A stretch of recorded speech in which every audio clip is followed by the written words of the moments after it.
नमस्कार दोस्तों, कुछ कॉमन सवाल हर दिन हमारे पास आते हैं। Being a CIBIL rectification agency हम लोग फोन कॉल्स रिसीव करते हैं।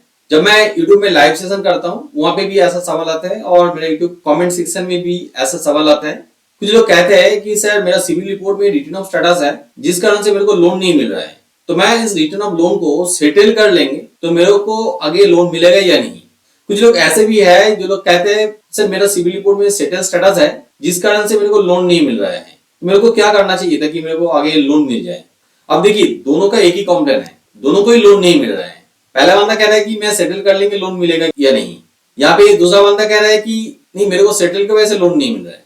तो इसके अंदर में कौन सा ज्यादा खराब है और इसके बीच में क्या डिफरेंस है रिटर्न ऑफ सेटल के बीच में। आपका रिपोर्ट में ऐसा रिटर्न ऑफ स्टेटस या तो सेटल स्टेटस रहे तो आपको क्या करना चाहिए ताकि आपको आगे लोन मिलेगा, इस वीडियो में मैं डिटेल में बताएंगे। और कैसे आप रिटर्न ऑफ सेटल स्टेटस आपका सिविल रिपोर्ट से रिमूव कर पाओगे उसके बारे में भी बताएंगे, तो जरूर वीडियो को एंड तक देखिए। Written off versus settle loan in CIBIL. Written off and settle both are negative entries on CIBIL report. दोनों स्टेटस जब सिविल रिपोर्ट में आता है वो सिविल रिपोर्ट में नेगेटिव इंपैक्ट क्रिएट करते हैं, सिविल स्कोर गिर जाता है और दोनों स्टेटस के लिए आगे लोन नहीं मिलते हैं या तो लोन मिलने में डिफिकल्टी होता है। अब ये रिटर्न ऑफ स्टेटस होता है क्या। मान लो आप किसी जगह से लोन लिया है, कोई बैंक से या तो नॉन बैंकिंग फाइनेंस कंपनी से, 6 महीने से लेके 12 महीने के लिए पेमेंट नहीं करोगे तो बैंक उनका बुक्स और अकाउंट से वो लोन को रिमूव कर सकते हैं। अब जहां तक क्रेडिट कार्ड का केस में, अनसिक्योर्ड लोन का केस में जल्दी से वो रिमूव कर सकते हैं, मॉर्गेज लोन का केस में थोड़ा ज्यादा टाइम ले सकता है। मगर यहाँ पे ये जो रिमूव करते हैं इसको अकाउंटिंग लैंग्वेज में राइट ऑफ कहते हैं। और जैसे बैंक और लोन को आपका बुक्स और अकाउंट से रिमूव कर देते हैं तब सिविल रिपोर्ट में उन पर्टिकुलर अकाउंट में रिटर्न ऑफ स्टेटस भेज देते हैं। यहाँ पे सेटल स्टेटस के बारे में समझ देते हैं।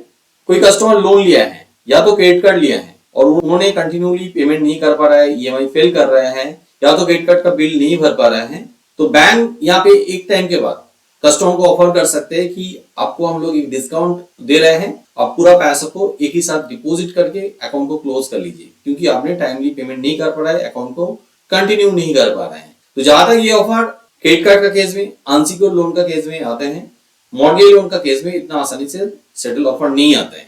तो ये ऑफर भी ज्यादा केसेस में बैंक ही ऑफर करते हैं, कस्टमर ऑफर करते हैं, तो मोस्ट ऑफ द केसेस वो ऑफर बैंक नहीं मानते हैं। ठीक है, तो यहाँ पे कस्टमर डिस्काउंट लेके वो पेमेंट कर देते हैं, अकाउंट को क्लोज कर देते हैं, तब वो लोन सेटल हो जाता है और सिविल रिपोर्ट में उन पर्टिकुलर अकाउंट में सेटल स्टेटस भेज देते हैं। Legal liability.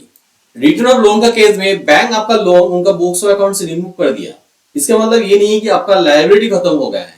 आपका जितना लोन अमाउंट है वो पैसा पूरा बैंक कलेक्ट करेगा आपके पास से। सिर्फ यही नहीं, पेनल चार्जेस, आपका जो इंटरेस्ट होता है वो भी कलेक्ट करेगा। हर पैसा को वो लोग कलेक्ट कर लेगा आपके पास से और इसके लिए वो लोग फोन भी करते हैं, कलेक्शन करने के लिए कोर्ट में मुकदमा भी कर सकते हैं। मगर सेटल लोन के केस में यहाँ पे क्या होता है, लीगली आपका लोन क्लोज हो जाता है और आपको क्लोजर लेटर भी प्रोवाइड कर देता है। यहाँ पे आपको बैंक कभी फोन नहीं करेगा कि कलेक्शन करने के लिए, तो यहाँ पे आपका लायबिलिटी भी खत्म हो जाता है। Impact on CIBIL score.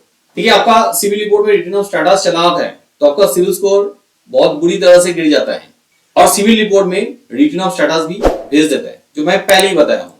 Settlement का केस में यहाँ पे भी जैसे आप सेटल करते हो सिविल रिपोर्ट में सेटल स्टेटस लिखता है और रिटर्न के बाद आप सेटल करोगे तो पोस्ट डब्ल्यू सेटल स्टेटस लिख सकता है, जैसे यहाँ पे दिखाया है। ये भी नेगेटिव स्टेटस है मगर रिटर्न ऑफ से थोड़ा बेटर है, थोड़ा अच्छा है क्योंकि आपका लोन यहाँ पे क्लोज हो रहा है और आपको नो ड्यू सर्टिफिकेट भी मिलता है। और सिविल स्कोर में यहाँ पे भी बैड इंपैक्ट होता है मगर रिटर्न ऑफ जैसा बैड इंपैक्ट नहीं होता है यहाँ पे। Effect on future credit eligibility. देखिए आपने रिटर्न ऑफ किया है, आपका सिविल रिपोर्ट में रिटर्न ऑफ स्टेटस दिखा रहा है, तो वहां पे आपका लोन मिलना ऑलमोस्ट इम्पॉसिबल है, ऑलमोस्ट कोई लोन मिलता नहीं है। सिर्फ क्रेडिट बिल्डर जो लोन होता है जैसे कि gold loan, overdraft facility, fixed deposit के अगेंस्ट में, सिक्योर्ड क्रेडिट कार्ड जैसा लोन आपको मिल सकता है जहां पे क्रेडिट स्कोर चेक नहीं किया जाता है। हाँ, कुछ मोबाइल एप्लीकेशन आपको लोन दे सकता है 1000-2000 का, वो कुछ अलग बात है। मगर सेटल का केस में आपको लोन मिल सकता है। यहाँ पे आपका सेटल लोन थोड़ा पुराना है तो उस केस में आपको मॉर्गेज लोन, होम लोन मिल सकते हैं। थोड़ा ज्यादा पुराना है, मान लो 5 साल पुराना है, क्रेडिट कार्ड आपने सेटल किया है, तो उस केस में अच्छा बैंक से भी आपको होम लोन मिल सकता है। आपने रिसेंट टाइम में कोई लोन लिया है जो टाइमली आपने पेमेंट कर रहा है, आपका सिविल स्कोर अच्छा रहेगा तो उस केस में भी आपको लोन मिल सकता है सेटल रहने के बाद भी। हाँ, यहाँ पे अनसिक्योर लोन मिलने में थोड़ा डिफिकल्टी आता है। आपने कोई पर्सनल लोन सेटल कर दिया है तो वहां पे आपको पर्सनल लोन दोबारा लेने के लिए जाओगे तो अच्छा बैंक से बहुत ज्यादा डिफिकल्टी आता है। हाँ, ऐसा हो कि आपने क्रेडिट कार्ड सेटल किया है 5 साल पुराना 8 साल पुराना हो चुका है तो उस केस में अच्छा बैंक भी आपको पर्सनल लोन दे सकते हैं। उसके बाद आपने जितना सारा लोन लिया है टाइमली पेमेंट किया है या तो एग्जिस्टिंग जितना सारा लोन लिया है टाइमली पेमेंट किया है तो आपको पर्सनल लोन मिल सकता है। अब सेटल है आपका सिविल रिपोर्ट में तो कुछ नॉन बैंकिंग फाइनेंस कंपनी जहाँ पे रेट ऑफ इंटरेस्ट काफी ज्यादा होता है या तो मोबाइल एप्लीकेशन में आप लोन के लिए एप्लीकेशन करोगे तो वहां पे आसानी से लोन मिल सकता है। ये जरूर ध्यान में रखना वहां पे रेट ऑफ इंटरेस्ट ज्यादा हो सकता है, बहुत ज्यादा हो सकता है। ये रिकमेंडेड नहीं है। अब मॉर्गेज लोन के लिए ट्राई किया है सेटल किया है तो मॉर्गेज लोन के लिए आप जरूर ट्राई कर सकते हो। अब ये written off status settle status CIBIL report में कितना दिन के लिए रहता है। कुछ लोग ये कहते हैं कि 7 साल बाद सिविल रिपोर्ट से ये जो दो नेगेटिव स्टेटस है रिटर्न ऑफ अनसेटल दोनों ही रिमूव हो जाता है। देखिए एक मिस कम्युनिकेशन है, मिसकंसेप्शन है। इंडिया में जितना सारा क्रेडिट ब्यूरो ऑपरेट करते हैं इसके अंदर में 3 credit bureau CIBIL, TransUnion CIBIL, Equifax, Experian USA में भी ऑपरेट करते हैं।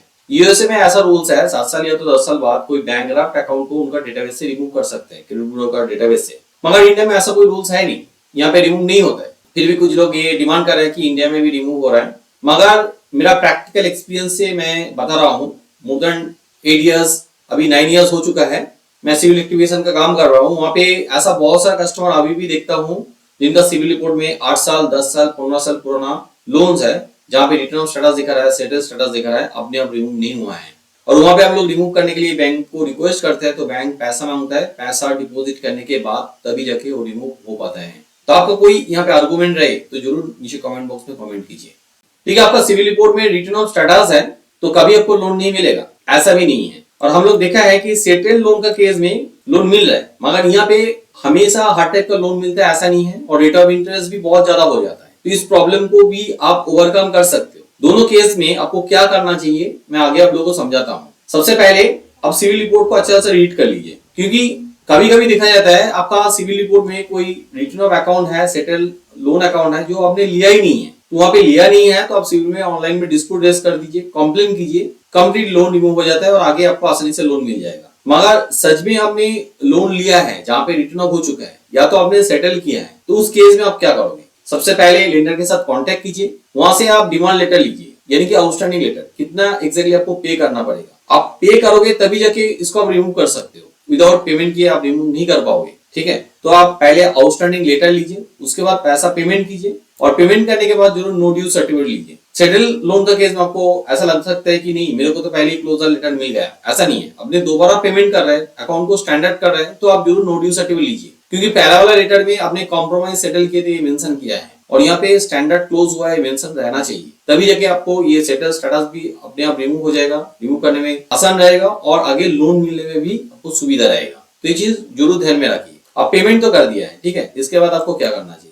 पेमेंट करने के बाद आप सिविल में जरूर ऑनलाइन में डिस्प्यूट रेज कर दीजिए, सिविल में कंप्लेन कीजिए, बैंक को भी एक कंप्लेन लेटर फॉरवर्ड कीजिए। देखिए रिटर्न ऑफ केस में तो जल्दी से रिमूव हो सकता है रिटर्न ऑफ स्टेटस, मगर सेटलमेंट का केस में हमेशा प्रॉब्लम होता है क्योंकि वो रेगुलर अकाउंट नहीं है और वहाँ पे जल्दी से अपडेट नहीं होता है, कभी कभी अपडेट करते ही नहीं है बैंक गलती से। तो आपको सिविल में जरूर डिस्प्यूट रेज करना चाहिए। जब आप कंप्लेन करोगे आप हो सके तो ये जो क्लोजर लेटर है, पेमेंट रिसीप्ट है वो भी भेज दीजिए। Being a CIBIL rectification agency हम लोग इनिशियली 2 प्रोसेस फॉलो करते हैं। एक सिविल पोर्टल में लॉगिन करके डिस्प्यूट डालते हैं, दूसरा सिविल पोर्टल में आपको फॉर्म मिल जाएगा, वहां पे आप लिख के कंप्लेंट डाल सकते हो, वहां पे डॉक्यूमेंट्स भी अटैच कर सकते हो। दूसरा मेथड और भी पावरफुल मेथड है क्योंकि यहाँ पे आप डॉक्यूमेंट्स अटैच कर पा रहे हो और यहाँ पे क्या होता है सिविल में जैसे कंप्लेंट करते हो उस कंप्लेंट को उन पर्टिकुलर बैंक में फॉरवर्ड कर देते हैं वेरिफिकेशन करने के लिए। तो वहाँ पे आप डॉक्यूमेंट्स अटैच कर पा रहे हो तो इसमें बैंक को भी पता चलेगा नहीं आपने पूरा पैसा पेमेंट कर दिया है, आपके पास मनी रिसीप्ट भी है और नो ड्यू सर्टिफिकेट भी है। तो बैंक भी जल्दी से सिविल को रिपोर्टिंग कर देता है और आपका जो नेगेटिव स्टेटस है रिमूव हो जाता है सिविल रिपोर्ट से। अब ये जो दोनों मेथड है इसके लिए ऑलरेडी मेरा ट्यूटोरियल है मेरे यूट्यूब चैनल में, उस ट्यूटोरियल का लिंक मैं नीचे डिस्क्रिप्शन में दे देंगे, वहां पे जाके वीडियो देख लीजिए। थोड़ा टाइम लगेगा मगर आप थोड़ा टाइम स्पेंड करोगे, सीखोगे, खुद ही आपका रिपोर्ट एक्टिवेशन कर पाओगे और आसानी से आगे आपको लोन भी मिलेगा। उम्मीद रखता हूँ रिटर्न ऑफ एंड सेटलमेंट के बारे में आपको समझ में चलाया है। वीडियो का किसी भी जगह में आपको कोई डाउट रह गया, समझ में नहीं आया या तो डिफिकल्टी आया है तो नीचे कमेंट बॉक्स में जरूर कमेंट कीजिए, मैं हर कमेंट का आंसर करता हूँ।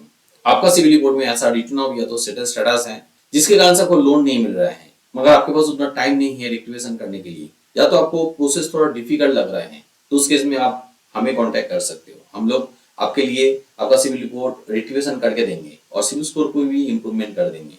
हमारा हेल्पलाइन नंबर नीचे डिस्क्रिप्शन में मिल जाएगा। ये नंबर मंडे से लेकर सैटरडे तक ओपन रहते हैं, सुबह 10 बजे से लेकर शाम को 7 बजे। आप कभी भी कांटेक्ट कर सकते हो।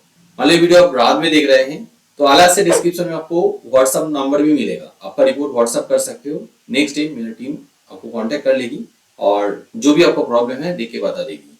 मेरा ये वीडियो अच्छा लगे तो जरूर लाइक कीजिए, मेरा चैनल को सब्सक्राइब कीजिए ताकि आने वाला वीडियो का नोटिफिकेशन आपको मिल जाए। हाँ, वीडियो को एंड तक देखने के लिए बहुत बहुत धन्यवाद।